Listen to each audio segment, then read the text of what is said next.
Marcus and Tasha Johnson's peaceful backyard barbecue turned into a nightmare when their new neighbor, Karen Whitman, called 911 out of fear and suspicion, accusing them of wrongdoing. Karen's unfounded alarm revealed her bias and judgment, casting shame over a family simply enjoying a sunny Saturday. But just as tensions peaked, Governor Elaine Harris arrived unexpectedly, calming the situation and restoring dignity to the Johnsons. And just wait until you see how the family's patience and grace transformed this moment of injustice into a triumph that left everyone, including the community, stunned. It was the kind of Saturday afternoon that made the suburbs of Atlanta feel alive, the sunlight spilling over manicured lawns and the gentle hum of cicadas blending with the distant laughter of children playing in the streets. In the Johnsons' backyard, the air was rich with the smell of charcoal and spices as Marcus Johnson flipped burgers on the grill, a wide grin stretching across his face. Tasha moved between the picnic table and the cooler, handing out plates and drinks to their two children, Jordan and Mia, who chased each other around the yard, squealing with delight. Balloons bobbed in the light breeze, and a small speaker in the corner played a soft jazz playlist that had been their soundtrack for the entire morning. It was a simple, ordinary moment, yet one the family cherished, time spent together, free from the worries that so often filled the weekdays. Across the street, however, a very different scene unfolded. Karen Whitman, the Johnsons' new neighbor, stood at her window, arms crossed and lips pressed tight into a line. She had moved into the neighborhood just a few weeks earlier, and everything about it was still unfamiliar. The Johnson family's laughter, their children's joyous shouts, even the bright colors of the tablecloths seemed to unsettle her. Karen's mind raced with unease, each burst of happiness from the Johnson yard feeding a growing, irrational anxiety. She didn't know Marcus or Tasha personally, had never spoken to them, and yet the sight of a large black family hosting what she perceived as a boisterous gathering filled her with a mix of fear and indignation. Her hands trembled slightly as she picked up her phone. Memories of cautionary advice from friends, quiet warnings from relatives, and years of subtle, simmering prejudices swirled in her mind. Every instinct told her that something was off about the scene across the street. And so, driven by a mixture of suspicion and long-standing internalized fears, Karen dialed 911.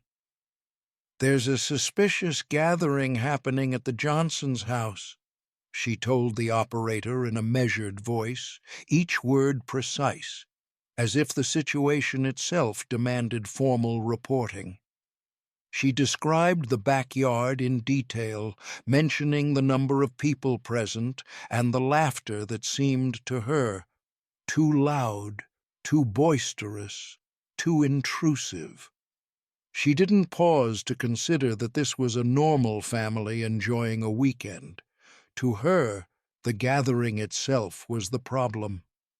Within moments, the familiar wail of sirens sliced through the lazy suburban calm. Red and blue lights danced across the Johnsons' driveway, reflecting off windows and bouncing across the neatly trimmed grass. The music from the speaker still played, but its cheerful notes now felt jarring against the sudden tension that gripped the yard. Jordan froze mid-chase. Mia clutched a plate of hot dogs to her chest, and Tasha's hand went instinctively to her chest, as if to steady herself against an invisible shock wave. Marcus turned toward the sound, his eyes narrowing as the flashing lights grew closer, each second dragging heavier than the last. The officers stepped out of their vehicles, polite yet authoritative, and began to approach. Marcus's face darkened, a mix of confusion and rising fury painting every line. How could a simple family barbecue, something so innocent, so ordinary, be met with suspicion and scrutiny? His hands clenched at his sides, and a flush of anger rose through him, hot and urgent.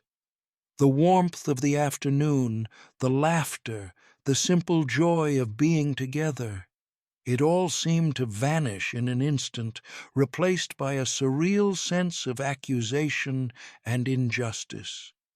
The air, moments ago filled with comfort and care, now felt thick with tension and misunderstanding. Marcus's blood boiled, a powerful, undeniable surge of indignation and disbelief. He wanted to speak, to demand an explanation, to make it clear that his family was not a problem, not a threat. But the words caught in his throat, tangled with the sharp sting of humiliation. Karen, from across the street, watched the scene unfold, convinced she had done the right thing, oblivious to the damage her call had caused. But for the Johnson family, the simple act of enjoying a sunny Saturday afternoon had been shattered, leaving behind only the heat of anger, confusion, and a painful sense of being unjustly targeted. In that moment, the backyard barbecue, once a symbol of family joy and community, had been transformed into a stage for raw emotion, a confrontation with a prejudice neither Marcus nor Tasha had anticipated. The day had begun with laughter and light, but now, in the shadow of flashing lights and wary glances, anger was the first and most powerful feeling to take hold. The sun hung high over the Johnsons' neighborhood, but the warmth of the day had nothing on the cold weight that had settled over the backyard. The officers, calm in demeanor but unyielding in authority, began their questioning. Marcus answered each inquiry with patience, trying to maintain a tone of reason, but the repetitive nature of the questions, the pointed glances, and the lingering skepticism in their eyes made every word feel like a challenge rather than a conversation. Tasha stood beside him, clutching Mia's hand and trying to shield Jordan from the mounting tension, but even her composure was fraying. The laughter of moments ago had been replaced with a heavy silence, punctuated by the occasional murmurs from neighbors who had come to watch the scene unfold. Marcus gestured toward the grill, toward the plates piled high with food, toward the children running carefully now in circles instead of leaping freely. "This is just a family barbecue," he said, voice steady but edged with frustration. "We're not causing trouble. We're just celebrating the weekend with our kids." Yet the officers' faces betrayed a polite skepticism, and in that instant Marcus felt the painful clarity of what he already knew. Perception had overtaken reality. Their joy, their harmless celebration, was being read through a lens that didn't see them as just another family enjoying a Saturday. Instead, there was a shadow hanging over them, a suspicion they could not erase, no matter how innocent their actions. The children, sensing the tension, drew close to their parents. Jordan's small shoulders shook, whether from fear or confusion, and Mia's wide eyes darted between Marcus and the uniformed figures that now seemed impossibly large and imposing. Tasha's own chest tightened as she reached to wipe away a tear that had slipped down her cheek. It was a silent, almost invisible wound, but it burned nonetheless. The shame of being watched, of having one's family scrutinized as though their very presence was a threat, weighed heavily on all of them. Marcus could feel it too, the creeping discomfort of being judged for something as natural as enjoying time together. The whispers from neighbors, once distant background noise, now felt like a chorus of judgment. Some voices carried concern, others curiosity, but beneath it all was a subtle, unspoken message. This family did not belong here in the way everyone else did. Marcus's stomach tightened. It wasn't only the interruption that hurt. It was the implicit accusation that their home, their family, their right to simply exist and celebrate together, was somehow inherently wrong. Each passing second deepened the weight, pressing on Marcus and Tasha in ways words could not fully convey. As if to amplify the humiliation, a local news van pulled into the street, cameras swiveling, lenses trained on the Johnsons' yard. The crew, sensing the potential for a story that would draw attention, began to set up, microphones waving like tiny flags of impending scrutiny. Marcus's hands tightened on the edge of the grill. Tasha's grip on Mia's hand became firmer. They were not yet ready to be the center of someone else's narrative, not ready to have their family's privacy transformed into headlines or sound bites. The sting of intrusion was not just external, it was personal. Every polite instruction from the officers, every sideways glance from the neighbors, every click of a camera shutter, each one left a mark. Marcus and Tasha felt the sharp ache of injustice settle deep in their chests. It was the realization that no matter how carefully they lived their lives, the world could still judge them first and ask questions later. The world could still reduce a moment of joy, a simple gathering, into a scene of suspicion and accusation.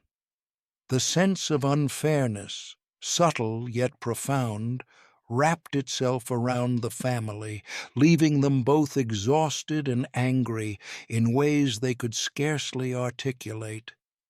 Amid the probing questions and murmured comments, Marcus caught Tasha's eye and saw the same mix of pain and disbelief reflected there. It was a quiet, shared acknowledgment of the invisible burden they carried, a burden born not of their actions, but of the assumptions imposed on them.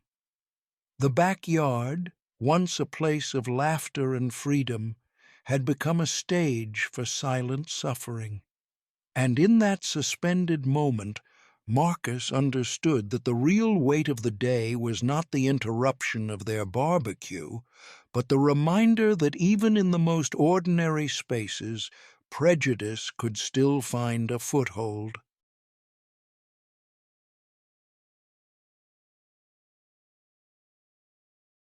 The tension in the Johnsons' backyard had reached an almost unbearable peak. Marcus could feel his heart hammering against his ribs, each beat a reminder of the humiliation and fear that had gripped his family for what felt like hours. Tasha held Mia close, whispering gentle reassurances, but even her voice trembled with the strain of the situation. The neighbors' whispers continued, their curious glances slicing through the air like tiny knives. Just as the weight of it all threatened to crush the Johnsons' sense of normalcy, a sleek black SUV turned onto the street, drawing attention immediately. It slowed to a stop at the end of the driveway, and out stepped a figure that seemed almost surreal amid the confusion. Governor Elaine Harris, a tall woman with an air of authority tempered by warmth, walked across the lawn with purposeful strides. Her arrival was entirely unexpected, a surprise invitation extended days earlier by a mutual friend of the Johnsons, one Karen Whitman was completely unaware of.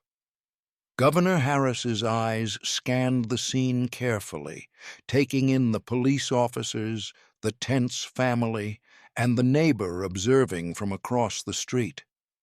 She noticed the subtle signs of fear in Jordan and Mia, the way Tasha's hands clutched at Marcus's arm, and the faint tremor in Marcus's posture as he tried to mask his frustration. It was a clear picture. This was not a dangerous gathering, nor a situation requiring scrutiny. It was a family's ordinary day gone wrong because of misunderstanding and misplaced suspicion.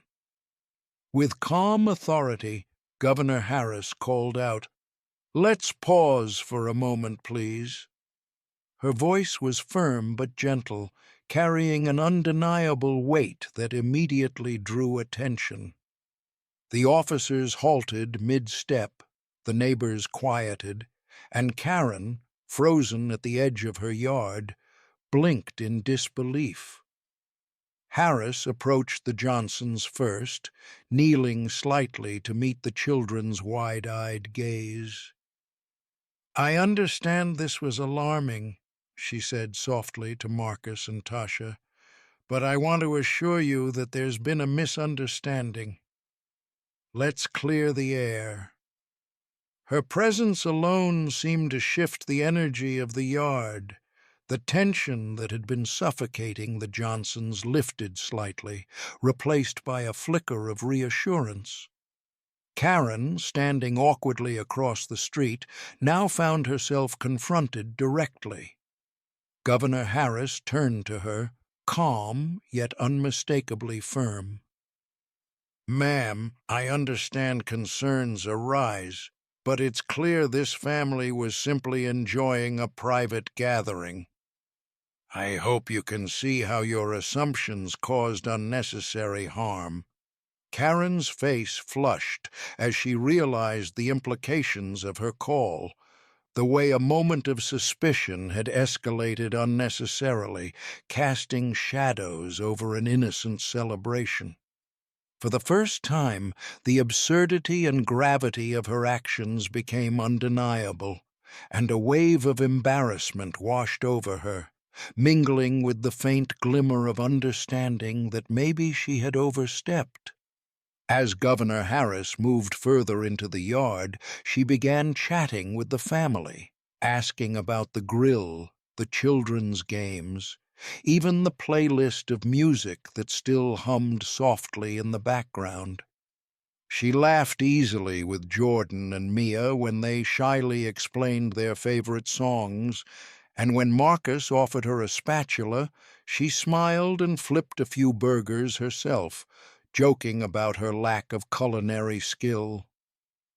The sight of laughter returning to the yard was almost surreal after the strain and fear that had dominated the afternoon.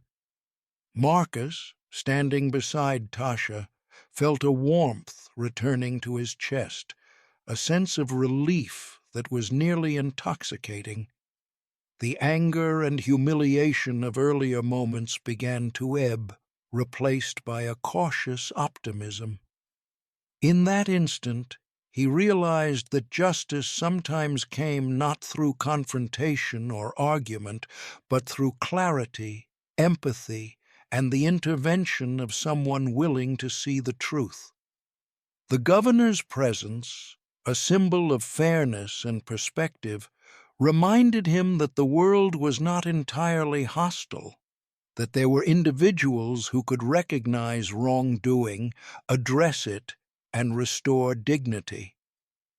The backyard, once a stage for tension and fear, slowly transformed back into a place of joy. Marcus could hear his children laughing again, see Tasha's smile returning as she shook her head in disbelief at the absurdity of the day. For the first time since Karen's 911 call, hope found a place in Marcus's chest, a glimmer that perhaps moments of injustice could be met with understanding, that misjudgments could be corrected, and that ordinary families could reclaim their right to simple happiness. Hope had arrived in the form of an unexpected guest, bringing with it a promise that not all days ended in defeat, and that sometimes, even in the face of injustice, relief and redemption were possible. By the next morning, the story of the Johnson family's backyard barbecue had spread far beyond their quiet Atlanta neighborhood. But unlike most viral tales that captured fleeting outrage or scandal, this story carried a different tone, one of redemption, resilience, and unexpected justice. Local news outlets recounted the events carefully, highlighting the unnecessary tension caused by a neighbor's suspicious 911 call, while emphasizing the calm, dignity, and patience displayed by Marcus and Tasha Johnson. Across social media, clips of the backyard, the children laughing again, and Governor Elaine Harris mingling with the family were shared widely, not as fodder for gossip, but as a lesson in empathy and understanding. Karen Whitman, who had triggered the incident, quickly became the cautionary figure in the narrative. While there was no public shaming, her actions were discussed openly as an example of how assumptions, fear, and prejudice could escalate into harm. People debated, reflected, and reconsidered their own biases. And in many conversations, the story was cited as a moment of learning rather than condemnation. For Marcus and Tasha, this was both surprising and affirming. They had not sought attention or validation. They had only tried to protect their family and reclaim a sense of normalcy. And yet, the outcome had transformed the episode from a moment of humiliation into one of public acknowledgement and quiet triumph. Governor Harris, recognizing the potential to turn the incident into a teachable moment, publicly commended the Johnsons for their patience and hospitality. She spoke at a local event a few days later, recounting how a routine invitation to a barbecue had turned into a tense confrontation, only to be resolved through calmness, understanding, and community intervention.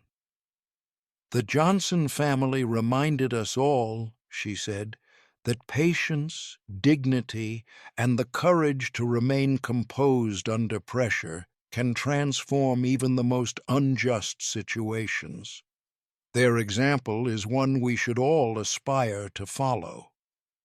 Her words resonated not just with viewers, but with neighbors who had witnessed the scene firsthand, fostering reflection and conversation about fairness, respect, and empathy. Back in their own backyard, life began to return to a sense of normalcy, though the experience had left a lasting impression. Jordan and Mia, once startled and wary, now ran freely around the yard again, their laughter ringing louder and brighter than ever. Marcus watched them closely, feeling a swell of pride, not just for their resilience, but for the example they had helped set for the entire neighborhood. Tasha joined him at the grill, flipping burgers and passing plates to the children, who eagerly demonstrated the skills they had learned under their parents' guidance. The air, once heavy with tension and fear, was now filled with warmth, family chatter, and the familiar scent of food on the grill. Marcus, standing beside Tasha, allowed himself a quiet reflection. The anger, the fear, the humiliation, all of it had been real, but so had the power of their response. By meeting prejudice and suspicion with calm courage and unwavering dignity, they had turned a moment of injustice into one of triumph. The lesson was clear. Strength did not always come from confrontation, nor victory solely from argument. Sometimes the simple act of standing firm, acting with grace, and welcoming truth could inspire change far beyond one family's backyard. The Johnson family's experience rippled through the community.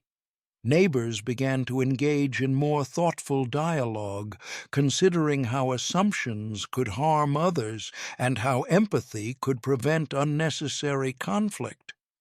Local families, inspired by the Johnsons' patience, took small steps to foster understanding, organizing gatherings and conversations that celebrated connection rather than suspicion. The story became more than a single incident. It became a symbol of what could happen when resilience, dignity, and integrity met injustice. In the end, Marcus and Tasha realized that their response had created something far greater than a quiet Saturday barbecue. They had sparked a conversation about fairness, sparked reflection, and shown their community the transformative power of composure under pressure. Through patience, grace, and quiet strength, they had turned a moment of humiliation into a beacon of hope, proving that one family's courage could inspire an entire neighborhood to challenge assumptions, embrace empathy, and choose understanding over fear. Their triumph was not only personal, it was profoundly communal, a testament to the enduring impact of dignity in the face of adversity.